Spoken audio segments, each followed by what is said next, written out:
राधे राधे। मेरे चैनल में आप सबका स्वागत है। आइए आज प्रभु प्रेमानंद जी महाराज के द्वारा सुनाया गया प्रसंग सुनते हैं। यह एक अत्यंत रोचक प्रसंग है। प्रभु कुब्जा के घर क्यों गए?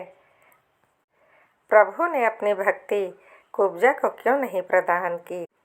इससे पहले आपने कभी ऐसा प्रसंग नहीं सुना होगा। आइए सुनते हैं। इससे पहले आप मेरे चैनल को सब्सक्राइब कर दीजिए।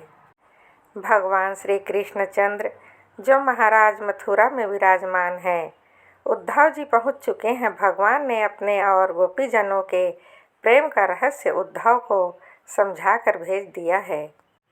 उद्धव महाप्रेमी हो गए हैं। अब भगवान श्री कृष्णचंद्र किसी से वादा किए थे कि मैं आऊँगा। वह थी चंदन लगाने वाली कुब्जा। कुब्जा ने श्याम सुंदर के पीताम्बर पकड़ लिया था और कहा था, श्याम सुंदर चलो ना हमारे घर। भगवान ने कहा था, पहले इस पापी कंस को मारकर, और फिर दूसरा वादा किया था अक्रूर जी से। जब अक्रूर जी मथुरा पहुँचे तो भगवान से कहा, घर पधारो। तब भगवान श्री कृष्णचंद्र जी ने कहा था, पहले कंस को मारेंगे फिर तुम्हारे घर आएंगे। आज के चरित्र में भगवान दोनों के घर पधार रहे हैं। भगवान श्री कृष्ण प्रतिपल को इंतजार कर रहे थे। कुब्जा प्रतिपल इंतजार कर रही थी, आ जाएंगे, अब आ जाएंगे, प्रभु श्री कृष्ण आ जाएंगे। अचानक दरवाजे पर देखा, भगवान श्री कृष्ण खड़े हुए हैं। कुब्जा का घर बहुमूल्य सामग्रियों से सजा हुआ था। श्रृंगार रस का उद्दीपन करने वाली बहुत सी साधन सामग्री थी। मोती की झालर, जगह जगह चंदोबे, सैया बिछी हुई थी। बहुत सुंदर फूलों से श्रृंगार किया गया था। रोज वो ये करती थी, पता नहीं किस दिन भगवान आ जाए। दीपक की शिखाएं जगमगा रही थी। भगवान को देखते ही कुब्जा हड़बड़ा गई, आसन से उठ खड़ी हुई और विधि पूर्वक भगवान का स्वागत सत्कार किया। भगवान को श्रेष्ठ आसन पर बैठाकर पूजन किया। भगवान श्री कृष्ण जी ने साथ में उद्धव जी को भी ले गए थे। उसने उद्धव जी का भी समुचित रीति से पूजन किया, परंतु वे उसके सम्मान के लिए उसका दिया हुआ आसन छूकर धरती पर बैठ गए। उद्धव जी बड़े ज्ञानी महात्मा हैं। वे स्वामी या अपने श्रेष्ठ के सामने कभी आसन पर नहीं बैठते हैं। अपने श्रेष्ठ के सामने कभी आसन पर नहीं बैठना चाहिए, बड़ी हानि होती है। तो आसन अपनों से बड़े द्वारा दिया हुआ है तो उसे प्रणाम करके समेट कर रख देना चाहिए। ऐसे बैठना चाहिए।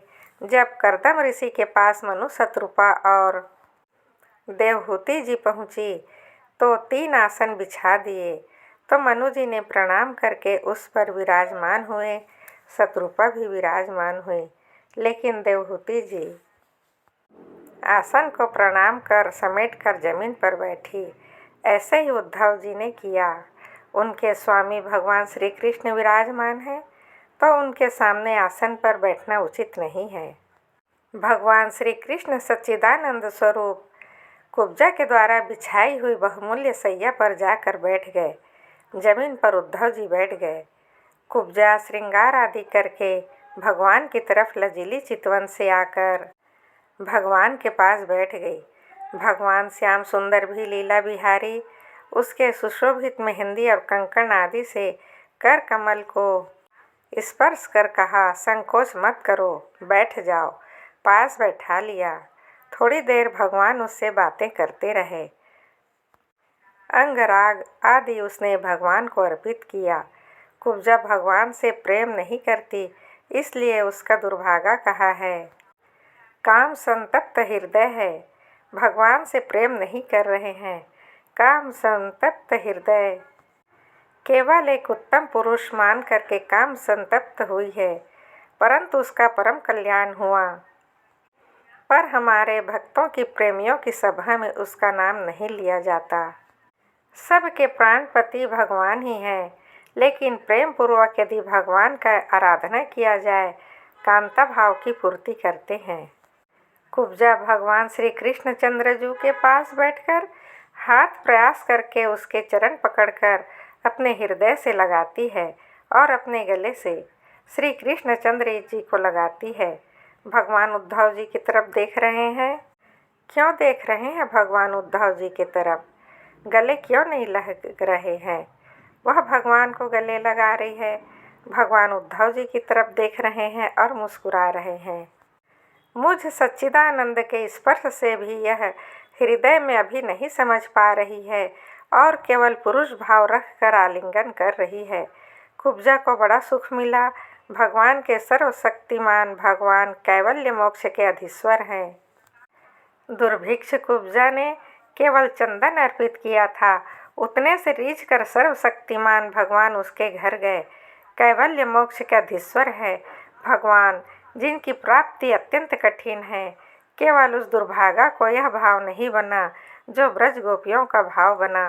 ब्रज गोपियों की भाव उसने ना तो प्रेम किया ना सेवा मांगी। काम संतप्त हृदय रहा उसका।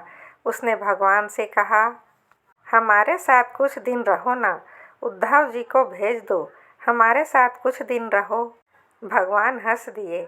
भगवान के वस्त्र पकड़ करके कहा, आपको छोड़ा नहीं जा सकता। भगवान श्री कृष्ण उसको आश्वासन दिए, हाँ हाँ ठीक है, और कहा, उद्धव समय हो रहा है, चलते हैं। और भगवान चले। इतना सौभाग्य उसी सौभाग्य का है कि परमहंस संगीता में गाया जा रहा है। ना उसको बाद में तड़पन हुई, रोती रहती, हा कृष्ण हा जीवन धन। यही बात दुर्योधन को भी तो है। भगवान मिले, क्या हुआ? क्या प्रेम लक्षणा भक्ति जागृत हुई? क्या भक्तों की नामावली में दुर्योधन का नाम आया? क्या दुशासन का नाम आया? उसने भी तो भगवान को देखा था, भगवान से बातचीत की थी। खास बात है भगवान का मिलना नहीं है, खास बात भगवान का प्रेम मिलना है। आप समझ लीजिए, भगवान तो ऐसे हम कितनी जगह बताएं। भगवान उनको मिले, लेकिन उनके हृदय में भागवत प्रेम नहीं था, इसलिए भगवान की तरह नहीं ले पाए, जिनको प्राप्त करने अत्यंत कठिन है। उस दुर्भागा ने ब्रज गोपियों की तरह प्रेम नहीं किया, सेवा नहीं की, सेवा नहीं मांगी। बस इसलिए भगवान से मिलने के बाद वाली बातें हैं। पहले हम अपने भगवान के भजन में डूबने की बात करें। और स्वयं भगवान ने कहा, मेरा अंग अंग मेरे प्रेम का कारण नहीं है। मेरा नाम कीर्तन, मेरा नाम जप, मेरी लीला कीर्तन, मेरा लीला श्रवण से जैसा प्रेम होता है वह अंग संग से नहीं होता। इसीलिए पूरे जीवन की एक ही बात, भगवत विस्मरण ना हो पावे।